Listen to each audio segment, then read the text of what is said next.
Hello everybody, welcome back. Today as well we have got you another video. In this video I'll show you how you can buy and sell tokens on Dex Screener. But before that, please do make sure to like our video, subscribe our channel, and yes, without any further delay, let's get started.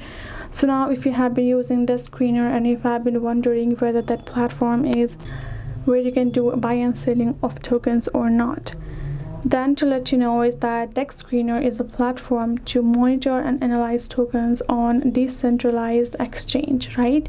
But it is not a place where you will be able to buy or sell tokens directly.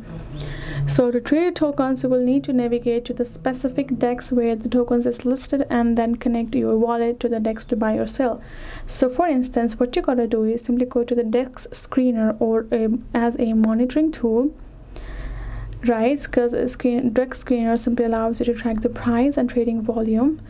And then if you would like to trade your tokens, do the buy and selling, then you gotta go to trading tokens on Dex. Is simply identify the Dex. Once you identified a token you are interested in Dex Screener, you need to find out which Dex it's listed on. Once you have found that, simply visit the website of that specific Dex and connect your cryptocurrency wallet. Once you have done that, you will be able to use the Dex interface to buy or sell the token. But from its originally website or originally platform, you will not be able to do so. You will have to find a next external Dex Screener platform. So hope this video helped. Thank you so much for watching. I'll see you guys in our next video.